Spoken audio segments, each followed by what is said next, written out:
Bonjour à vous toutes et tous, merci d'être là. On commence avec une prise de refuge pour cette première leçon de la rentrée, avec grand plaisir.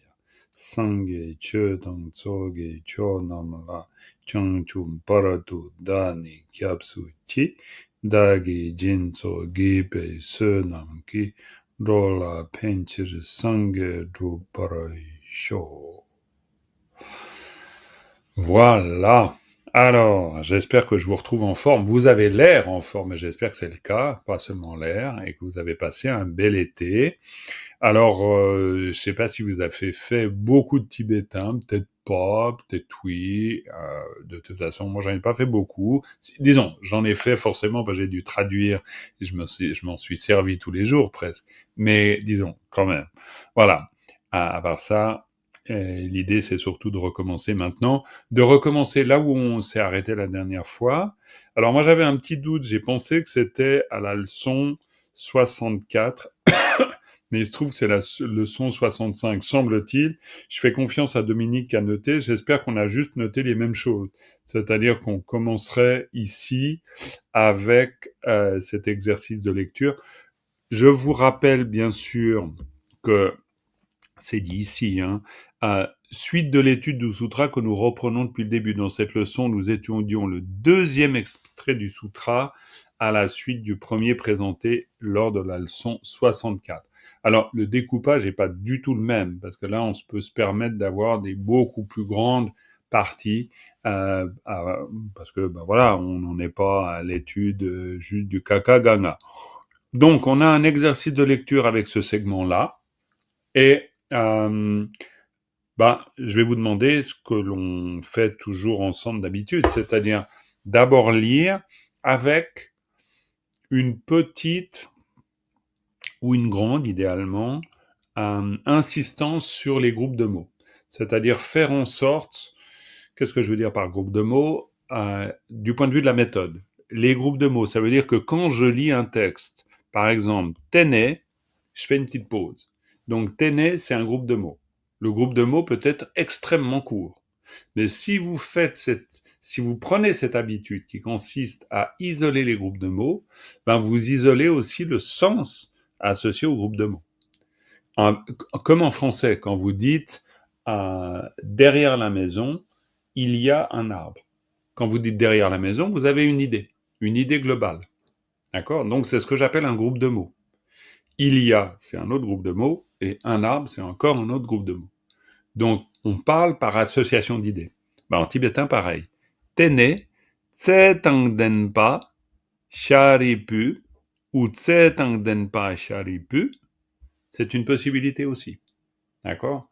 Donc, c'est pour ça que l'exercice de lecture, idéalement, faut pas seulement le concevoir comme une lecture technique de chaque syllabe, évidemment, oui, mais c'est un exercice de lecture qui vous entraîne à repérer le groupe de mots. C'est-à-dire que vous le formez, idéalement toujours, vous formez le groupe de mots au moment de la lecture. Et c'est pour ça que la lecture devient un exercice en elle-même. Parce que sinon, techniquement, une fois que vous savez décrire, ou plutôt déchiffrer cham, ok, on peut estimer qu'on sait lire. Mais lire, ça veut dire lire et former les groupes de mots tout en lisant. D'accord? Donc ça, c'est la piste qu'on va suivre. C'est une piste extrêmement importante parce que quand vous développez ce réflexe-là, en fait, vous êtes déjà en train de comprendre le texte. Alors, peut-être pas encore dans toute sa finesse, d'où l'analyse qui souvent est nécessaire en plus, mais vous avez une compréhension globale de ce qui est en train de se jouer. Ok? Donc voilà. Tout ça pour dire, en résumé, que au moment où vous lisez, essayez de porter attention au groupe de mots et de faire une pierre deux coups. Voilà. Et puis, de toute façon, on s'entraîne. C'est pour ça que la lecture, on peut la faire et la refaire encore jusqu'à justement acquérir ce réflexe. Jacqueline, veux-tu commencer si on y va dans l'ordre des vignettes depuis le haut, pour moi en tout cas, sur mon écran. C'est OK pour toi, Jacqueline? Super. Alors, j'espère que vous m'entendez bien, vous voyez bien, tout est... OK, alors parfait. Alors, Jacqueline, on t'écoute. Tene cheton denpa sharipu, Chanchu sempa, sempa chempo, jampala, dike chemetsu. Mais alors là, elle s'est entraînée très bien cet été. Bravo, Jacqueline. Plus que entraînée.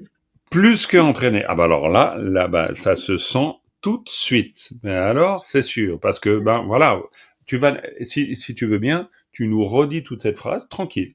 Vraiment, le rythme, c'est important que ce soit tranquille, parce que nous, ça nous aide en tant qu'écouteurs, écoutantes, auditeurs, auditrices, ça nous aide à former nos groupes de mots, tout en regardant le texte. Ça, le travail, il se fait dans les deux sens. Hein. Alors, vas-y, recommence. Et là, on t'écoute vraiment attentivement.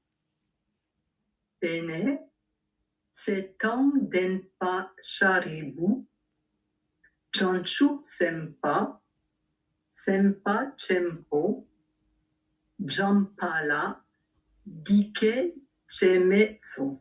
Impeccable.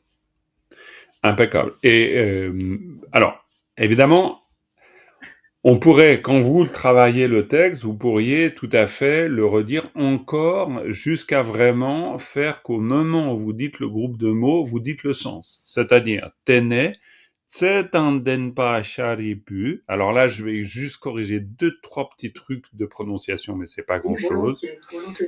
Mais c'est rien. C'est tsetanden sharipu, plutôt. Mais bon, on va pas finasser. Ce qui est important pour moi, c'est quand même que vous compreniez. Après, vous pouvez perfectionner. Tsetanden sharipu. Pourquoi? Parce que Tsetanden sharipu, je parle du vénérable Shariputra. Et c'est ça l'idée du réflexe. C'est-à-dire, j'entends le groupe de mots, j'ai le sens global. Quand je dis sens global, ça veut dire que Tsetanden sharipu, parce que si j'enlève la particule, c'est Tsetanden sharipu. On est bien d'accord. Hein. On a toujours cette possibilité-là. D'accord? La particule, ici, elle se rajoute au groupe de mots. Hein. Donc, le groupe de mots, c'est Tsetanden sharipu. Mais après, par extension, Tsetanden sharipu. Pourquoi? Parce que Tsetanden sharipu, ça veut dire le vénérable Shariputra, acteur. On ne sait pas de quoi encore, mais il est acteur. Maintenant, si on dit juste Tsetanden sharipu, on parle simplement du vénérable Shariputra, qui peut être un bénéficiaire de quelque chose, qui peut être un acteur, qui peut... Je veux dire, tant qu'on l'a pas défini par la particule, c'est juste un groupe de mots à ce qu'on appellerait l'absolutif, c'est-à-dire non défini. On ne sait pas encore quelle est sa fonction dans la phrase. Mais là, on sait, parce qu'il y a un ergatif instrumental. Donc on sait que c'est lui qui va agir. Encore une fois, on ne sait pas quoi, mais on sait qu'il va faire quelque chose. Voilà. Donc ça, c'est la lecture qui est liée à la compréhension du groupe de mots. Et ensuite, Chongchup Sempa, Sempa Chenpo. Là, Jacqueline, tu l'as fait très bien. Donc là, parfait. Parce qu'on a Chongchup Sempa, qui est un groupe de mots, et Sempa Chenpo, Mahasattva, qui est un deuxième groupe de mots. D'accord? Et puis ensuite, on a Champa, ou Champala, parce qu'on voit bien la particule peut faire partie du groupe de mots.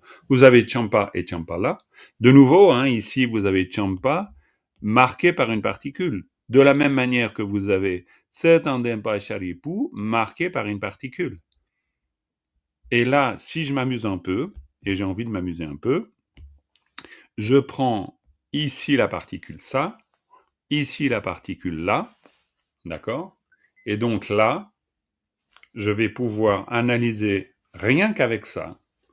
Je peux tout de suite analyser le texte en sachant que il va forcément y avoir quelqu'un qui fait quelque chose et quelqu'un qui reçoit. Exactement. Pourquoi? Parce que la particule ici indique une action. Ici, elle indique un bénéficiaire. Donc, dans une phrase, on retrouve très souvent ces deux particules. Il me semble que je suis très compréhensible. Personne n'a des gros doutes sur ce que je suis en train de raconter ou pas. Bon, super. Si vous en avez, vous avez le droit. Il n'y a aucun problème. Mais c'est juste pour essayer de faire un raccourci dans la compréhension, on pourrait dire, un peu synthétique de la grammaire.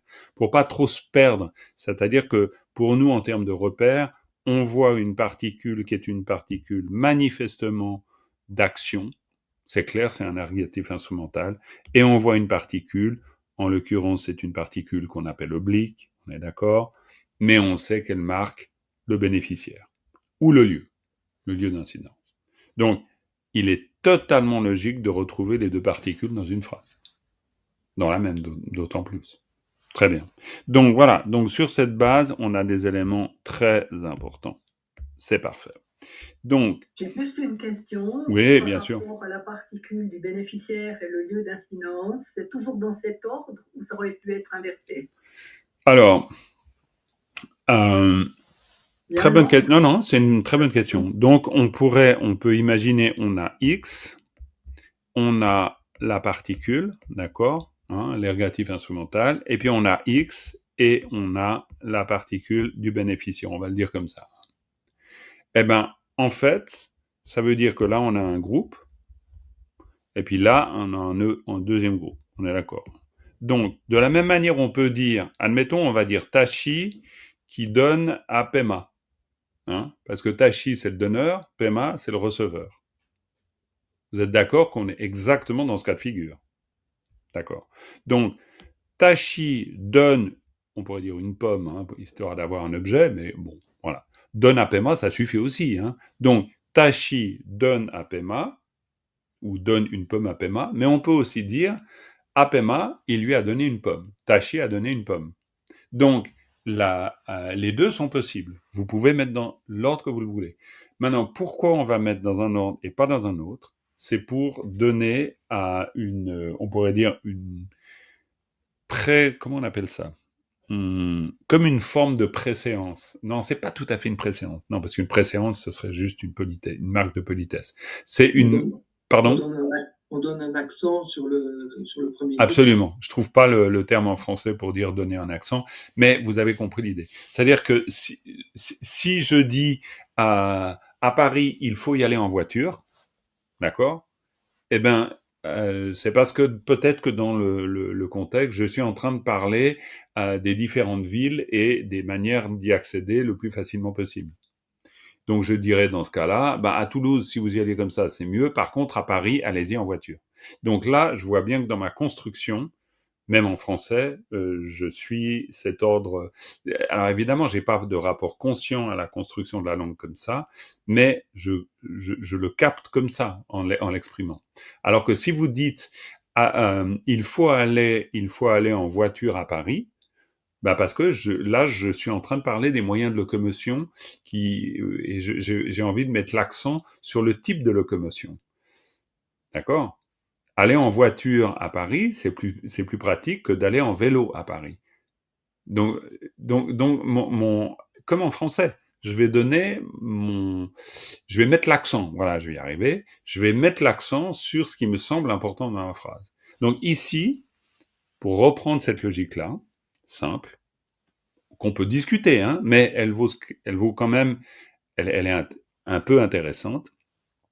Je sais que je mets l'emphase, c'est-à-dire je mets l'importance sur Shariputra. Je mets l'importance sur Shariputra parce que j'ai besoin de Shariputra pour que ensuite il puisse y avoir quelque chose qui se dise dans ce fameux sutra. Sinon, il va pas y avoir. Shariputra qui commence l'action. En fait. Exactement. C'est pour dire que c'est parce que je veux mettre, je mets l'éclairage sur Shariputra. Je le mets en premier plan, si on veut. Si j'avais voulu dire que c'est Maitreya qui joue un rôle central, ça ne veut pas dire qu'il joue pas de rôle central. Mais évidemment, j'aurais orienté ma phrase différemment. Donc voilà pour répondre à ta question. Un peu longuement, mais par contre, c'est important. Parce que en tibétain, vous pouvez tout à fait dire Parisla Jogiye ou Nga Parisla Jogiye.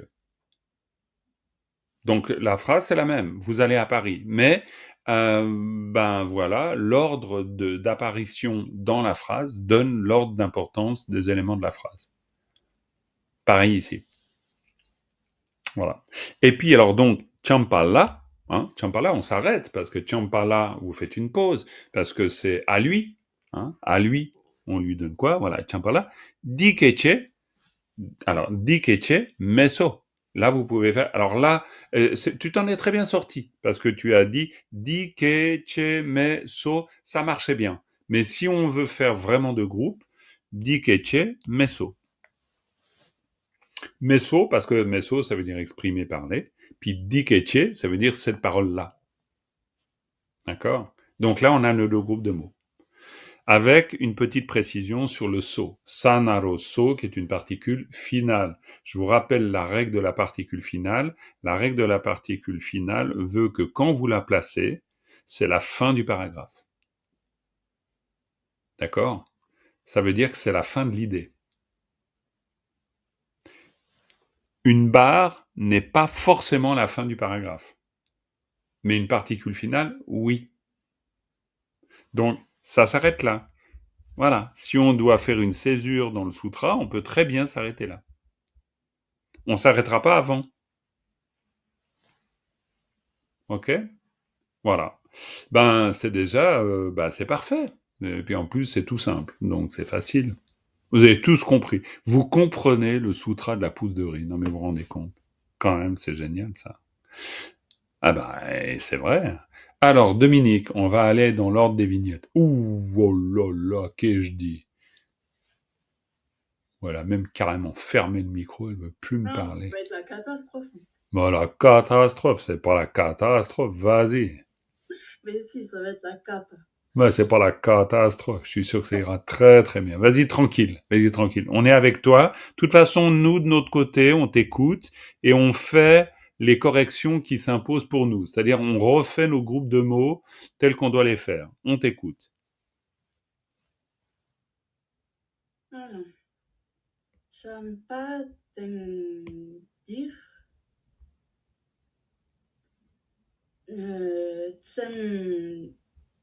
Tende. Alors, Chomdende, c'est mieux quand même, hein. Chomdende, parce que Chomdende, c'est le Bouddha Bhagawan, hein. Chomdende ki. Parfait. Sali.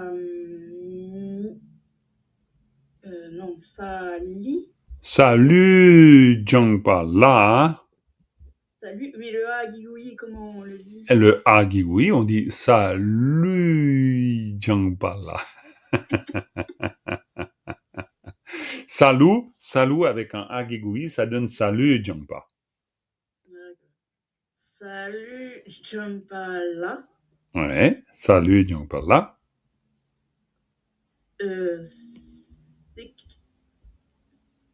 Signe. Ah, ça, c'est très important de faire la pause. Signe, voilà le groupe de mots. Signe, hein, ça, c'est vraiment important. Signe, oui.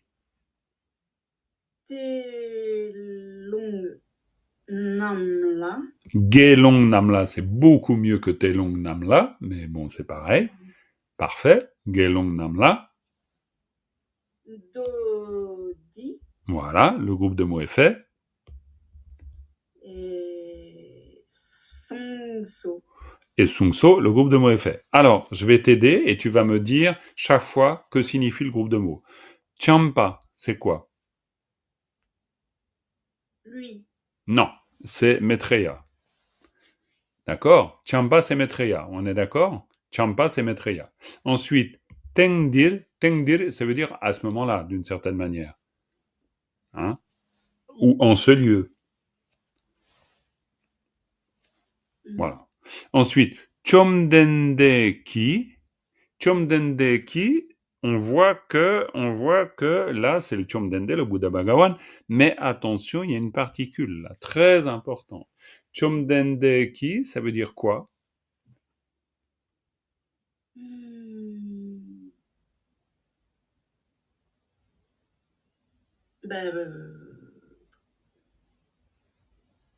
sais pas. Ça veut dire le Bouddha Bhagawan qui fait. C'est-à-dire le Bouddha Bhagawan acteur. D'accord? Acteur, ça, j'ai... Eh bien voilà, c'est tout. Chomdende ki.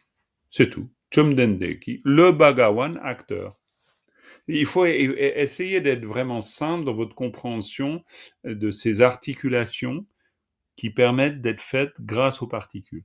Chomdende ki, le Bhagawan acteur. Point. Ensuite, Salut Jongpala. Salut Jongpala. Est-ce qu'on est face? Vous voyez le là. Hein, le là, il nous, voilà, je veux dire, c'est comme le nez au milieu de la figure, on ne peut pas le rater. Simplement maintenant, ce là, il nous désigne un lieu ou il nous désigne un bénéficiaire? Avant, on voyait bien que c'était un bénéficiaire. Là, ici, est-ce que c'est le lieu ou le bénéficiaire? Salut Jongpala. C'est le lieu, du coup. Là, ça veut dire c'est la pousse de riz, le feuillage de la pousse de riz. Exactement, Philippe. C'est le lieu. Et salut Jongpala, c'est le lieu. Mais ça veut dire que du coup, eh bien, alors évidemment, faut avoir soit retenu, soit apprendre. Bon, bref, salut Jongpa. Mais ce qui est intéressant, c'est chaque fois que vous avez le là, vous pouvez vous poser la question comme je viens de me la poser. Est-ce que c'est quelqu'un à qui je vais donner quelque chose, à qui il arrive quelque chose? Est-ce que c'est un lieu? Parce que fondamentalement, le là, je dis bien fondamentalement, il peut y avoir d'autres usages. Mais fondamentalement, il y aura toujours l'un ou l'autre de ces usages. La plupart du temps, l'écrasante majorité du temps, c'est de cela dont il est question. Donc, salut Jongpala, ben voilà, on a le Bouddha Bhagawan qui est près d'une pousse de riz. Alors après, ça c'est en français qu'on va le dire. Mais en tibétain, on va fonctionner par image. On voit que c'est le Bouddha Bhagawan qui fait on ne sait pas quoi, on verra bien, mais vers une pousse de riz. Parce que c'est ça l'action. D'accord? Quoi? C'est pas l'action. Ça, c'est le lieu de l'action. Le lieu de l'action, c'est la pousse de riz. Donc, il est dans une rizière. Mais qu'est-ce qu'il fait dans cette rizière? Zigné, et là, on va commencer à comprendre. Parce que zigné, ça veut dire quoi? Ayant regardé. Parfait. Ayant regardé, son regard porte vers quoi? Son regard porte vers l'objet, forcément. Et l'objet, c'est quoi? La pousse de riz. Et la pousse de riz. Voilà. Donc, ayant regardé la pousse de riz. Donc, on sait ce qu'il fait. Donc, le Bouddha Bhagawan, ayant regardé une pousse de riz, ok? Senge Chomdende ki, salut Jongpala Signe, virgule, l'inflexion de la voix, bah, vous le dites, hein, ayant regardé une pousse de riz, et vous laissez entendre à votre interlocuteur qu'il y a une suite, Signe, Gelong Namla, de nouveau le la, donc Gelong Namla, ça veut dire vers les moines. À l'égard des moines, vers les moines, en direction des moines, pour les moines, comme vous voulez. Ça c'est complètement égal pour nous parce qu'on ne fait pas de la traduction pour l'instant. On doit comprendre la fonction. C'est les fonctions qu'on veut comprendre. Donc Gelong Namla, en direction des moines. Dodi, ça veut dire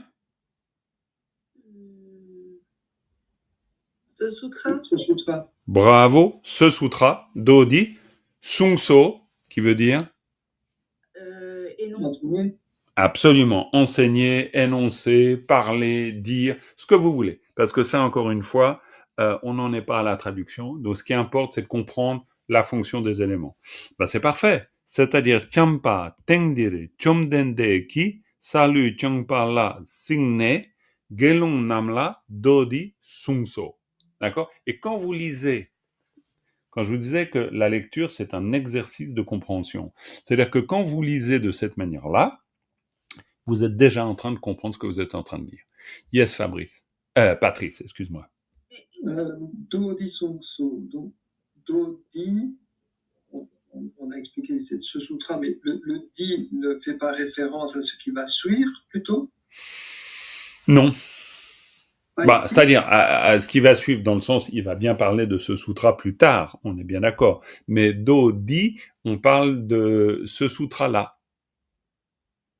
Le di désigne le sutra, non pas le sungso.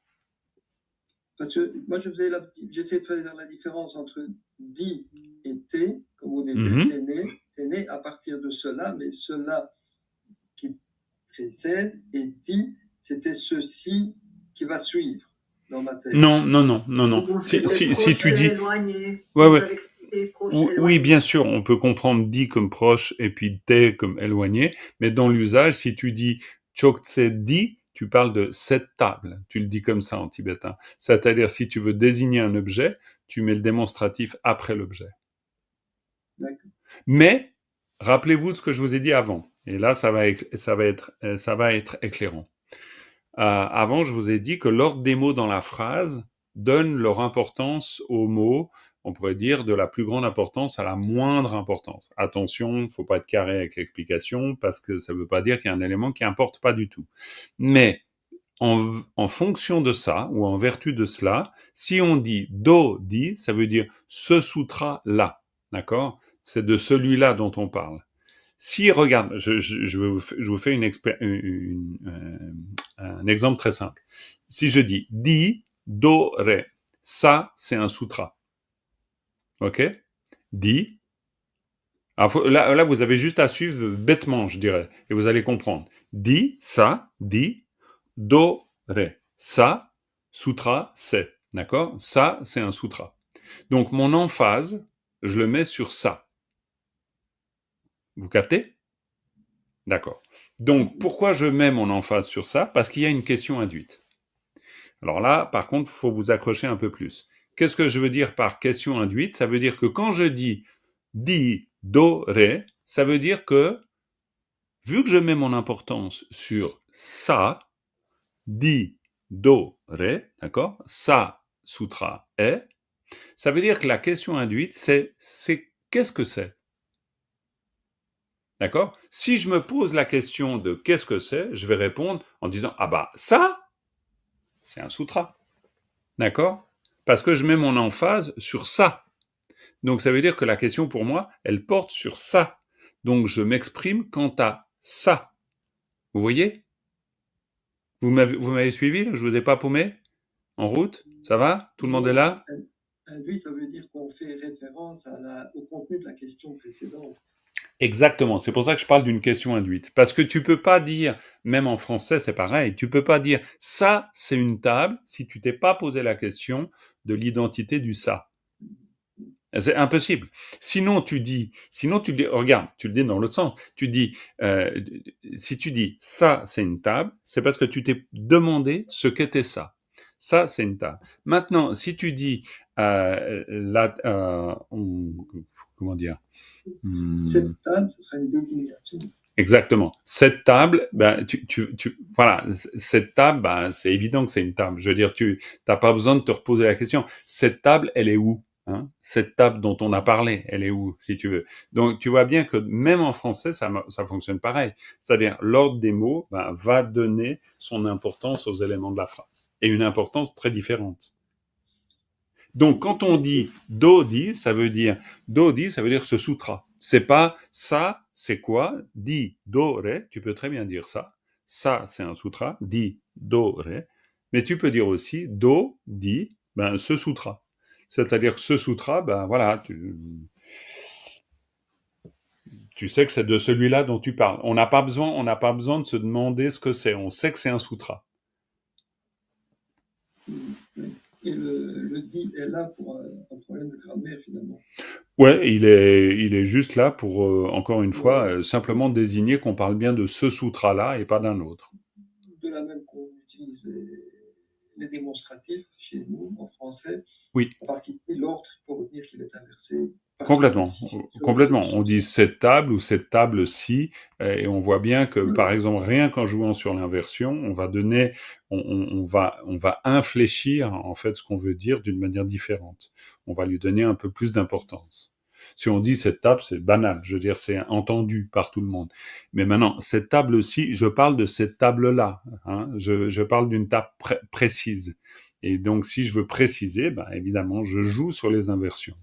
Je joue sur les mots de sur les mots de la phrase. Et d'ailleurs, c'est intéressant de voir ça. Donc voilà, Dodi Sumso, il a exprimé ce sutra-là. Donc là, avec tout ça, ces quelques phrases, bon, on a posé notre paysage. Hein. On sait ce qui est en train de se passer, on sait qui parle à qui, et puis qui fait quoi, et puis en plus où. Voilà. Très bien. Alors, à partir de là, on a la suite, et la suite, alors, donc Dominique, tu avais une question, à un moment donné, il m'a semblé que tu avais une question. T'as plus de questions? Elle s'est évanouie. Wow. J'avais une question, mais en fait, elle s'est un peu évanouie. C'est-à-dire, je me demandais, j'étais là en me disant, tout au début de la phrase, qu'est-ce qu'il faisait là, Maitreya? Mais Oh oui, alors ça, c'est une grande question existentielle. Non, mais alors, évidemment, pourquoi Maitreya se trouve là? ah oui, parce que voilà, c'est juste une interpellation, quoi, en fait. Ah ouais, ben, c'est-à-dire qu'on a besoin de Maitreya, parce qu'il nous faut bien, il faut bien qu'il y ait un interlocuteur dans cette histoire-là. Comme la plupart des sutras du Mahayana, c'est pas le Bouddha qui parle directement. Quoi, le Bouddha, d'une certaine manière, être à l'écart, c'est trop dire. Ça serait faux. Il a un rôle, évidemment, de premier plan aussi. Mais il fait que la situation, il participe comme un élément déclencheur de la situation. Hein. De façon, dans la construction de la phrase, en fait, qu'est-ce qu'il faisait au début, quoi. Mais Alors, grammaticalement, on sait ce qu'il fait. On sait ce qu'il fait.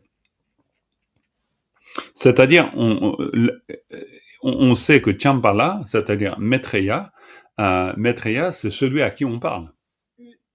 Mais du coup, on dit que le so, c'est la fin du paragraphe, mais en fait, c'est aussi deux points la suite, quoi.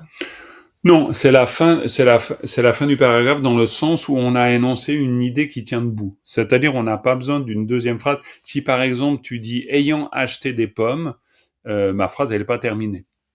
C'est-à-dire mon idée globale elle n'est pas terminée. Ayant acheté des pommes, j'ai fait un gâteau. Là, mon idée elle est terminée. C'est-à-dire j'ai mes deux propositions, une principale, une subordonnée, et puis voilà. Là, je peux me dire, ok, j'ai exprimé mon truc. Mais ça veut pas dire que ayant acheté des pommes, j'ai fait un gâteau et je lui ai offert. Donc, tu peux tout à fait avoir une suite. Mais sans cette deuxième partie, la première, elle tient très bien. En fait, pour le dire autrement, le so marque un ensemble complet. C'est-à-dire, ça tient en soi. Alors qu'une autre particule, comme par exemple le T, qui pourrait être un connecteur, eh bien, lui, il indique bien deux propositions. Et là, une seule partie de phrase ne tiendrait pas ensemble. Elle va avoir absolument besoin de la deuxième pour être cohérente. Ici, chaque fois qu'on a un so, il peut y avoir une autre forme de particule finale. Le mot, pareil. Mais chaque fois, ici, on a une idée complète, là, on a une idée complète, et là, on a une idée complète. Mais elles s'enchaînent. Mais dire deux points, ouvrez les guillemets, c'est trop. En fait, c'est Maitreya, virgule... Oui, tout à fait. On pourrait très bien dire, en fait, comme une suite de paragraphes. On est assez télégraphique, et là, tu as raison. C'est-à-dire même, on enlève la virgule, on met un point. C'est-à-dire, on dit, là, ensuite, le vénérable Shariputra, Chongchup Sempa Sempa Chempu Champala, au grand Mahasattva Bodhisattva Maitreya, Dikeche Meso. Il lui a dit ça. Poum. Et puis ensuite, on passe à une autre séquence. Champa, Tengdir, Champa, à ce moment-là, eh bien, à ce moment-là, c'est-à-dire Tengdir, donc, en fait, dans ces circonstances, le Maitreya, il se trouve que Chomdendege, Salut Champala Signe, Gelong Namla, Dodi Sungso. Champa, il était avec le Bouddha, on ne le dit pas précisément, mais Champa, il se retrouve, lui, pris dans une situation où le Bouddha, ayant vu une pousse de riz, s'adresse à ses moines en lui disant ce sutra. D'accord ? Donc là, on situe Champa. Champa, il est plus du tout, on voit bien d'ailleurs, on dit juste Champa, il n'est pas acteur, ni bénéficiaire, ni rien du tout. Il accompagne le Bouddha Maitreya, il accompagne le Bouddha, en l'occurrence Bhagavan, donc Shakyamuni, il l'accompagne dans une séquence. Il est là, tout simplement. Et puis ensuite, voilà, là, dans cette séquence-là, on voit bien que c'est, encore une fois, le Bouddha qui voit une pousse de riz, ayant vu la pousse de riz, il s'adresse à ses moines en leur disant ce sutra. Voilà. Et jusque-là, on a nos éléments. Mais évidemment, on n'a pas le contenu du sutra, on n'a pas encore tous les éléments, mais on a des éléments majeurs quand même. Et c'est là qu'intervient Fabien, qui va nous ramener un autre élément. À toi, Fabien. Oui, bon, ça va être comme Dominique. Hein. Eh bien, ça sera comme Dominique, c'est parfait, il n'y a pas de problème, chacun à sa place, tout va bien. Gelung Dakse Tenching Jelpar Jungwa. Bravo, ça c'est très très bien. Tenching Jelpar Jungwa. Ça, on a le groupe de mots. La coproduction conditionnée. Super, ça c'est à mettre ensemble. Tenchin del Parajungwa. Et quand vous travaillez le texte, par exemple Fabien, quand tu lis l'extrait du texte, tu le répètes jusqu'à ce que ça rentre en toi. Tenchin del Parajungwa. Tenchin del Parajungwa. Tenchin del Parajungwa. Ça peut sembler un peu bête, mais il faut mastiquer ce Tenchin del Parajungwa pour que ensuite, ben voilà, Tenchin del Parajungwa. La coproduction conditionnée. Donc, gelong ta su, gelong ta su. Alors là, c'est un peu compliqué ce passage, hein, parce que gelong ta su, c'est qui dans le sens de un acteur, qui que ce soit. Hein, c'est dans le sens de qui que ce soit. C'est dans le sens de acteur. Qui? Tengtin del Parajungwa. Et puis ensuite, après Tengtin del Parajungwa, Coproduction conditionnée. ouais. Puis après, alors, ton pas. Tongwa, mais c'est pas grave, c'est pas grave. Tongwa. Tes cheveux. Alors, Tongwa te, ça c'est le groupe de mots. Tongwa te. Ouais. Che, tun. Tong. Che, tongo. Tongo. Che, tongo. Alors, Tongwa te, che, tongo. Très important. Che, tongo, ça veut dire che le dharma, tong, voir. D'accord? Voir, regarder, voir. Donc, che, tongo, il voit le dharma. Donc, c'est très important ce qu'il est en train de dire ici.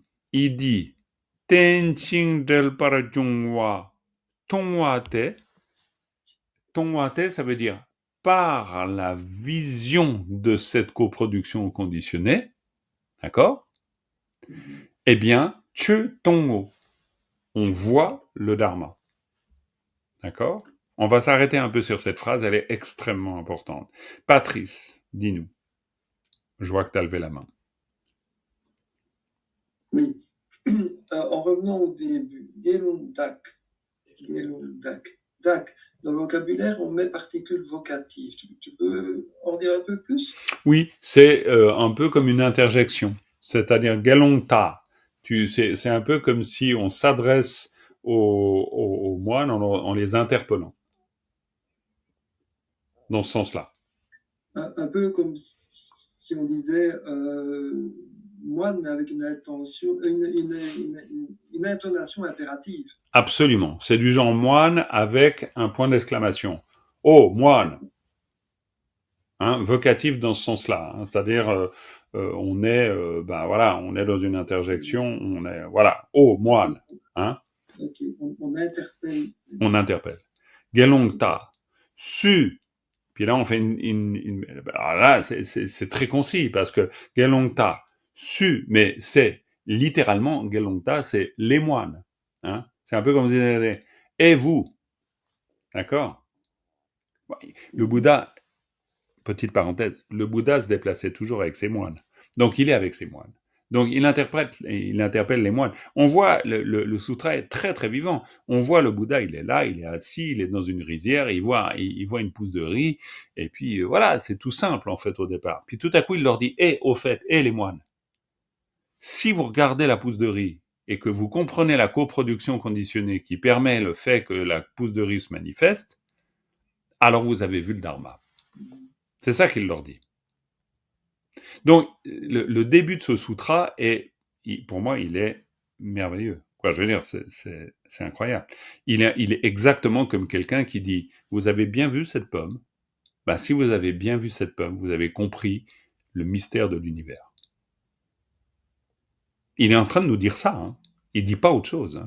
Parce que en expliquant la coproduction conditionnée, il va expliquer toute la vérité relative et toute la vérité ultime.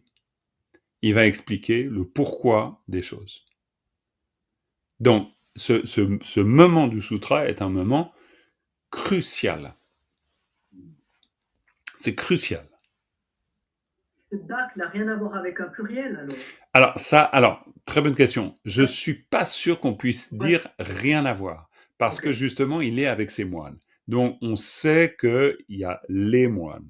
Simplement, les moines. Parce que littéralement, c'est les moines. Gelongta. D'accord? Littéralement. et grammaticalement. Simplement, les moines devient vocatif, c'est-à-dire eo les moines. Hein? Donc il n'a pas rien à voir. Il n'y en aurait qu'un seul de moine, on l'aurait peut-être pas construit comme ça. Mais là, il y a les moines. Pardon, Patrice? Non, c'est moi qui t'ai coupé, sorry. Non. Mais je me demande si dans le vocabulaire ailleurs, il n'est pas mis tac pluriel. Oui, c'est sûr, parce que parfois, ça a vraiment le sens de pluriel. Ah, tu veux dire pour le même passage? Non, pour ailleurs. Ah oui, par ailleurs. Oui, j'ai c'est sûr. Parce que il me semble que Ah non, c'est certain. Je prenais ça pour un pluriel. Mais tu as raison. Une autre forme de pluriel par rapport à l'âme. Ah, mais tu as tout à fait raison. C'est clairement un pluriel. Hein. Par exemple, si tu dis theta, c'est un pluriel. Simplement, si tu veux, c'est un mot qui est suffisamment, on va dire, souple en termes d'usage pour signifier, alors, en premier lieu le pluriel, ça y a vraiment pas de doute, mais après, pour, à partir du pluriel, devenir vocatif parce qu'on interpelle. Mais on reste dans le pluriel. Mais alors, on a sûrement alors une particule vocative qui pourrait être au singulier, alors, qui s'adresserait au singulier, plutôt que de dire les moines, c'est Patrice. Oui. Puis, qui voit le... Ouais, complètement. C'est fort possible. Mais alors là, par contre, je sais pas. Je sais pas comment on ferait. Je sais pas. Mais tu as raison. C'est clair que s'il y a que Patrice, va falloir qu'on rende le caractère vocatif. Mais là, tu me poses une colle parce que je serais pas dans un contexte classique comme ça. Dans un contexte de langue parlée, ça pose pas de problème parce que c'est qui, tu vois, on va utiliser des mots qui sont vocatifs du genre qui est Tachi, tu vois, toi Tachi, tu vois, on va le dire comme ça, comme en français d'ailleurs. Hein. Mais maintenant, peut-être avec l'ensemble de la phrase du coup, parce que les moines, on peut pas dire juste les moines qui voient la coproduction conditionnée, c'est plus ô vous les moines. Ah oui, bien sûr, c'est ô vous les moines. L'ensemble de la phrase, il leur dit quelque chose de très important. Bien sûr, c'est ô vous les moines. Et d'ailleurs, il y a le su, et le su est très important dans la compréhension, parce que là, on s'arrête. Hein. C'est gelong ta, stop. Su, on s'arrête. Et ensuite, ça continue. Su, c'est qui à l'ergatif instrumental. Ça veut dire qui, dans le sens de acteur, dans le sens de celui, celle qui regarde la coproduction conditionnée, dans le sens de qui que ce soit qui regarde la coproduction conditionnée, dans le sens de ton moi, qui que ce soit qui contemple, parce que ça c'est le choix qu'on peut faire en français, qui que ce soit qui contemple la coproduction conditionnée et qui la contemple en l'occurrence par le biais de quoi? Par le biais d'une pousse de riz, ici en l'occurrence, parce que c'est ça le raccourci que le Bouddha a fait. Il dit que regarder la pousse de riz, c'est regarder la coproduction conditionnée. Et du coup, l'ergatif, là, il va pas en direction des moines, il est bien pour le qui. Bien sûr, il interprète. Bien sûr, parce que ça, c'est pas du tout, c'est pour ça qu'on fait une pause. Gelong ta, stop, pause. Et ensuite, su, pause. Pourquoi? Parce qu'il dit, et vous les moines, qui que ce soit, vous ou d'autres, c'est pas du tout, le qui se réfère pas aux moines, il se réfère aux moines si eux, les moines, y regardent, mais il pourrait très bien se référer à quelqu'un d'autre que les moines. Mais, par contre, il interpelle les moines parce que c'est à eux qu'il dit ça. Vu que juste avant, on a dit le sutra, ce sutra, sungso. Il dit ce sutra. Donc, on pourrait dire que à partir de là, le sutra commence. Et vous verrez qu'en fait, le sutra est relativement court. C'est-à-dire qu'il y a après, il y a beaucoup d'explications du sutra. Mais le sutra, lui, il est assez court. Et vous verrez, on n'est pas loin d'être un peu presque bientôt à la fin du sutra. C'est-à-dire le sutra, dans ce sutra, le Bouddha est, on pourrait dire, assez énigmatique. C'est-à-dire, il donne des éléments qui devront être explicités après. Mais là, par exemple, on voit bien qu'il est énigmatique. Il dit, qui que ce soit qui contemple la coproduction conditionnée, che tongmo, il voit le dharma. Voilà ce qu'il dit, c'est tout. Point. Mais ça tient, hein. Il voit le dharma. Après, évidemment, on peut lui dire, ouais, mais c'est quoi le dharma? Oui, mais c'est quoi la coproduction conditionnée? Ça, c'est autre chose. Mais lui, à ce moment-là, il est très essentiel. Très essentiel. Bah, d'ailleurs, c'est fantastique parce qu'en disant on voit les dharmas, ça veut dire on voit le mystère des choses, on voit le sens des choses. Dharma dans le sens des phénomènes, dans le sens des choses. Ah non, c'est un sutra, c'est exceptionnel ce sutra. Et puis après, ben voilà, su, on retrouve le su. Et là, alors, Jacqueline, tu as fait avant. Alors maintenant, c'est Philippe. Vas-y, Philippe. Oui, alors, Such Tongwa, Te Sangye Tongno. Alors, attends, su, on fait une pause. Che Tongwa Te, on fait une pause. D'accord? Ça, c'est très important. Parce que su, c'est qui que ce soit de nouveau. Che Tongwa Te. Hein? Voilà le dharma, oui. Oui, alors ça, tiens donc, on va bosser un peu là-dessus. Alors, Philippe, comment traduirais-tu Che Tongwa Te? Eh ben, qui que ce soit. Non. Che Tongwa Te. Je fais exprès. Je suis un peu méchant, mais. Che Tongwa Te. Ouais, Che Tongwa Te. Dharma, voir le dharma. Tu vas voir. Je vais te donner la solution et tu vas dire, ah mais oui, bien sûr. Che Tongwa Te, ça veut dire ce dharma vu. D'accord? Oui, ce dharma vu. Oui. Exactement. Tu vois, d'une manière très très concise. Che Tongwa Te. Hein? Che Tongwa Te. Ce dharma vu. Cette vision du dharma, si tu veux le dire comme ça. Cette contemplation du dharma. Tu peux aussi le dire comme ça. Parce que ça suit la phrase d'avant qui voit la coproduction conditionnée voit le dharma. Donc, qui que ce soit qui voit ce dharma. Bravo. Bravo. Et on a le te. Et le te devient un argatif instrumental. Donc ça veut dire que cette vision du dharma va produire une action. Ok, yes. D'accord? Donc su, che tongwa te. Donc qui que ce soit qui voit ce dharma, d'accord? Eh bien, cette vision-là, elle produit un effet. Hein? Che tongwa te. Eh bien ensuite, qu'est-ce qu'il nous dit? Sangye Tongno. Parfait, va pas plus loin. Sangye Tongmo, ça veut dire? Voit le Bouddha. Parfait, il voit le Bouddha. Ah, vous voyez un peu le raccourci? Qui que ce soit qui regarde et qui contemple la coproduction conditionnée dans une pousse de riz voit le Dharma. Qui que ce soit qui voit le Dharma voit le Bouddha. Hein, il y a de quoi méditer pour une vie entière, là, les amis. Non, c'est vraiment un sutra extraordinairement profond.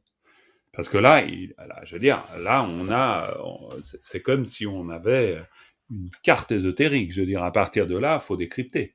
Parce qu'il faut essayer de comprendre ce qu'il est en train de vouloir nous dire. Mais lui, le Bouddha, il parle à ce moment-là avec toute sa connaissance. C'est-à-dire, c'est clair. Pour lui, c'est clair comme de l'eau de roche, quoi. Je veux dire, c'est clair. Il voit la pousse de riz, il dit, les moines, là, cette pousse de riz, si vous regardez la coproduction conditionnée dans la pousse de riz, vous avez compris le sens du Dharma. Si vous avez compris le sens du Dharma, vous voyez le Bouddha. Et pour lui, c'est net. Et pour nous, c'est... voilà. Après, faut pédaler. Mais en même temps, c'est génial, parce que ça veut dire qu'on peut accéder, quand même, regardez ça, on peut accéder à la plus profonde des vérités à travers une pousse de riz. C'est-à-dire, en Inde, une pousse de riz, bien sûr qu'on la regarde, mais j'entends, la pousse de riz, il n'y a pas plus humble qu'une pousse de riz, quoi. C'est du genre un brin d'herbe, quoi. C'est une pâquerette dans un champ. C'est rien, une pousse de riz.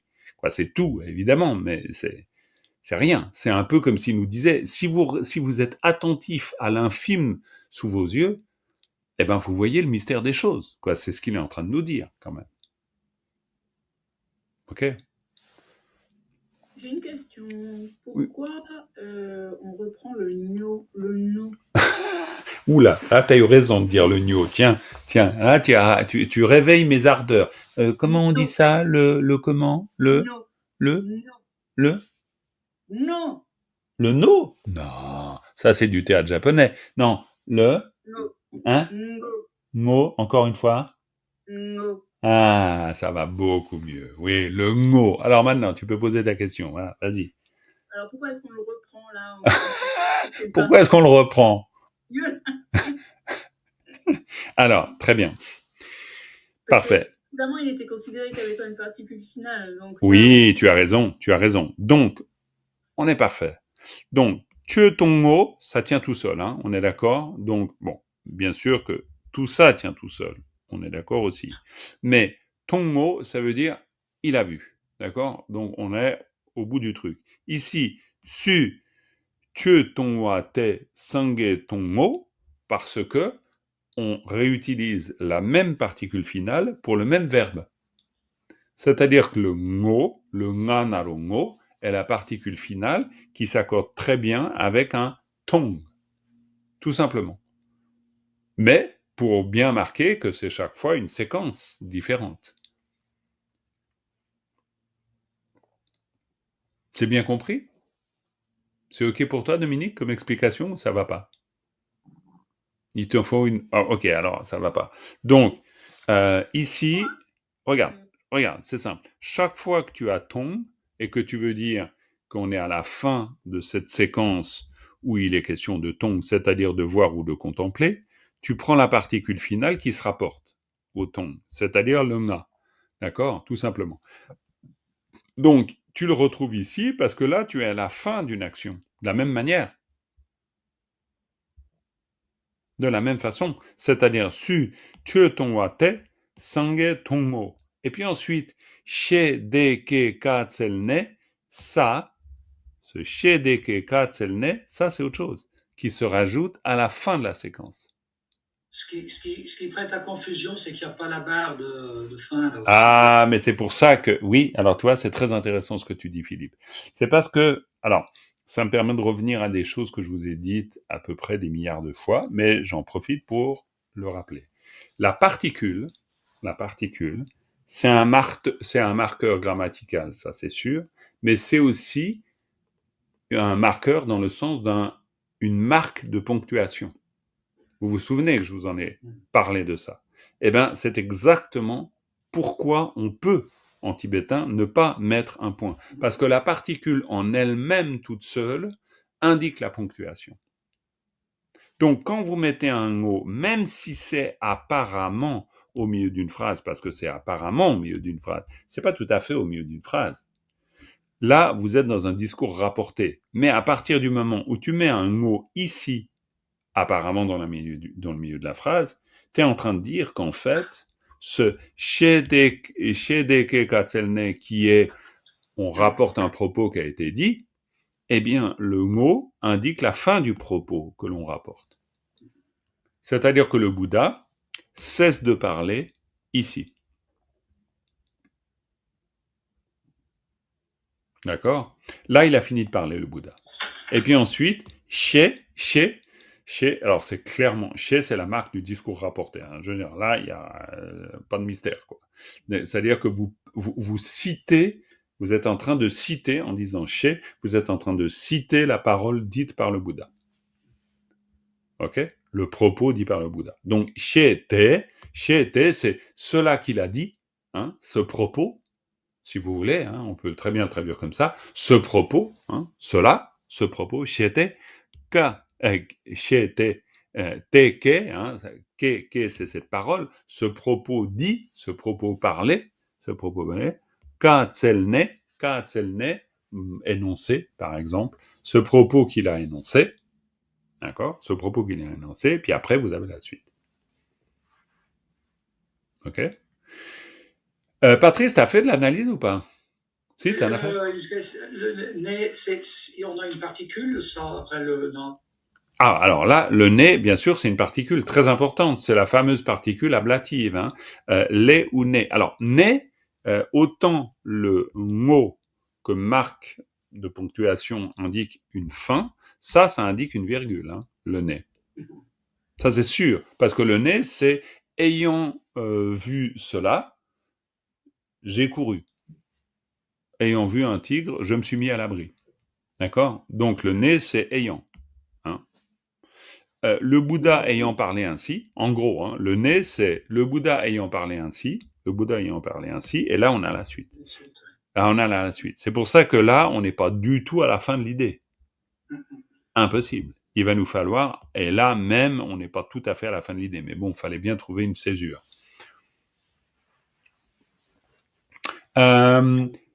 Véro, je t'ai pas du tout entendu. Alors j'y vais. Ah, c'est super. Sinon, tu vas nous frustrer, on ne t'aura pas entendu. Comme ça, on te laisse la dernière phrase. D'accord? Ok, je vais essayer. Oui, tu essayes tranquille, hein, on se remet en route de toute façon. 첨댄데 청미 숭월 뷰나 champa dewa shepe katselpe do di nyoni chi. Do, de, tenichi. Alors ça, c'est un peu ouais, c'est un peu compliqué. Ouais, ça, c'est un peu compliqué. Parce que là, do, de, tenichi, il est en train de lui demander, mais c'est quoi le sens de ce sutra? Hein, à la fin, il lui demande quel est le sens de ce sutra. Mais je vais te montrer. Donc, Chomdende, parfait. Alors, Chomdende Chang, je me rappelle plus ce que ça veut dire. Chang, vous vous souvenez, Chang? Chong? Non, Chang. Pas au début. Non, Mi c'est l'homme, mais. Non, Mi c'est pas l'homme. Dans le vocabulaire, il est groupé. Tout est groupé. Chang, Mi, Sung, War, Gyur, c'est ne plus parler. L'ensemble. Chang, Mi, Sung, War, Gyur. Aussi, peut-être Chang, ça marque aussi, mais aussi ou même. D'accord, ok. Parce que Taku, j'ai un espèce de grand blanc, là, avec le Chang. Mais bon, c'est pas grave.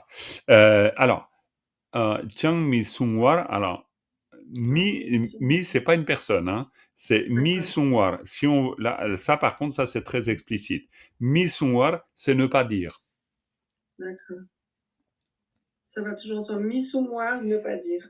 Ne pas parler. Ne pas parler. Mi, Sung, Mi, Sung, Wa, c'est ce qui n'est pas dit. Hein. Sung, c'est parler. Hein. Donc, si on dit... Mi étant la négation, là, on est d'accord. Pardon, Philippe? Mi étant la négation, là. Absolument, absolument, absolument.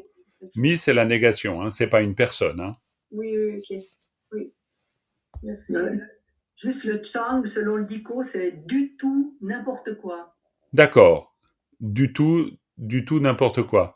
Du tout, n'importe quoi. On n'a plus parlé du tout.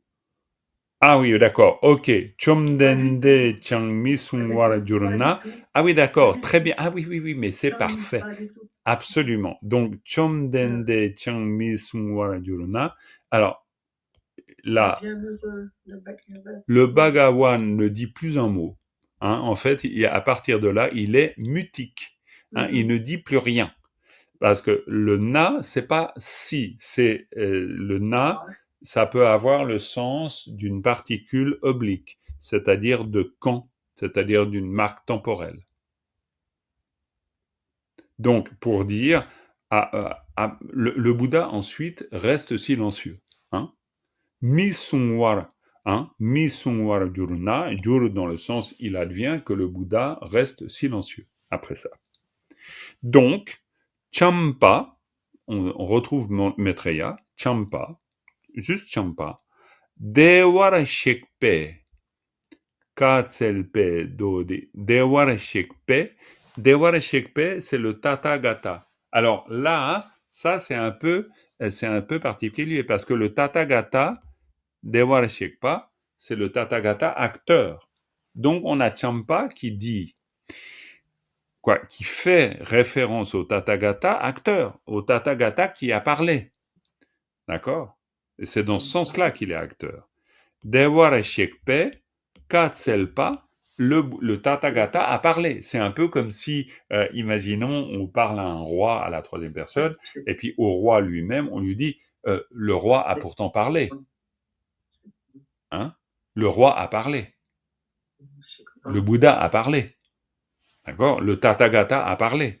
Dewara Shekpa, Katselpa, c'est-à-dire, il a exprimé quelque chose. Donc, Katselpe-do, hein, Katselpe-do, c'est-à-dire exactement ce sutra qu'il a énoncé, ce sutra.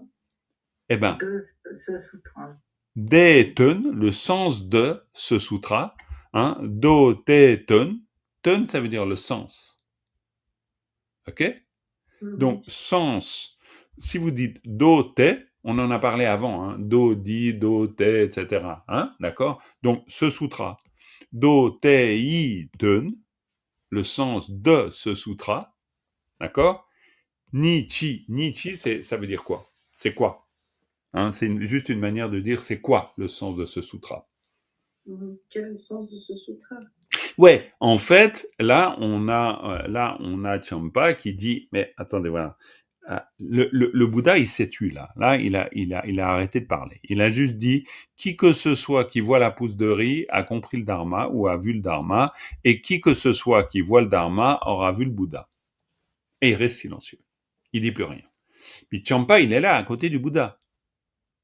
Et le Bouddha, il n'en rajoute pas une. Donc, je veux dire, le Maitreya, on peut imaginer, ça dure un petit moment, puis au bout d'un moment, il dit, mais, comment ça? Le Bouddha, restant muet, d'une certaine manière, Maitreya intervient et il dit, mais le Tathagata, il a quand même énoncé un sutra. C'est-à-dire, il a énoncé cette parole qu'on vient d'entendre. On pourrait dire que le sutra, il s'est arrêté là, hein. D'accord?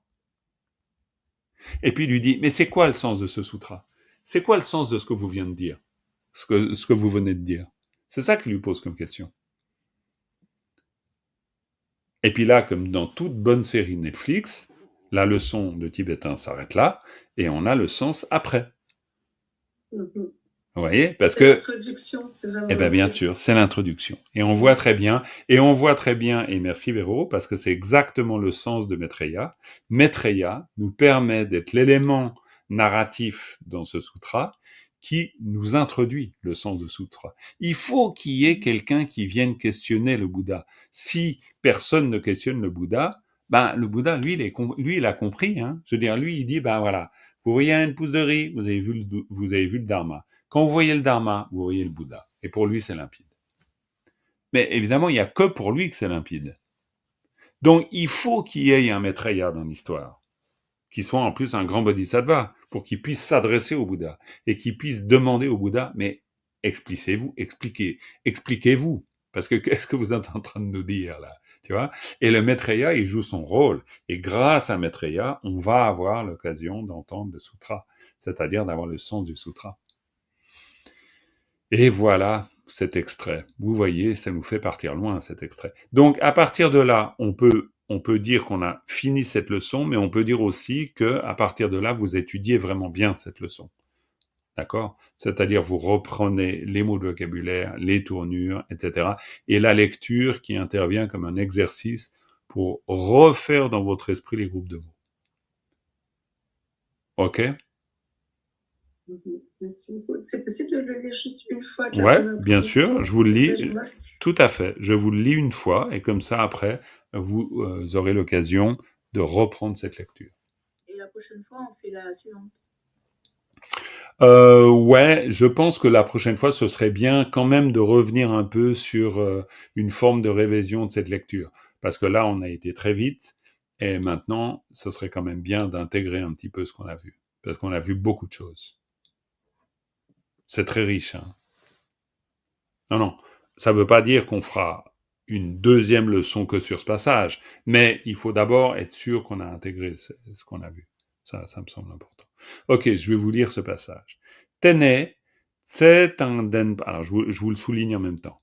Tene, tsetangdenpa sharipu, chongchup sempa chenpo, champala, dike che meso.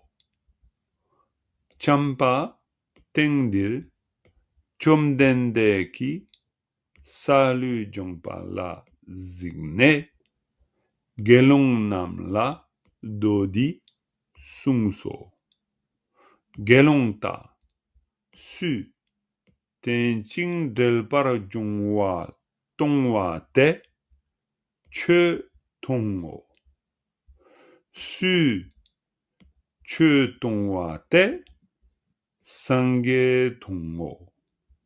She deke katzel ne. Chomdende Changmi sung war juruna. Champa. Deware shekpe katselpe do de ten ni chi.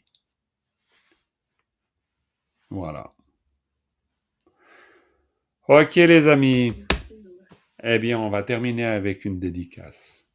Sonam de tam che pa ne tum ne nye pe dranam pam je ne ke ga na chimbala trupa isi pe tsolen roa dolwa isho. Merci beaucoup. Je vous souhaite une bonne semaine, puis on se retrouve bientôt. Voilà, voilà.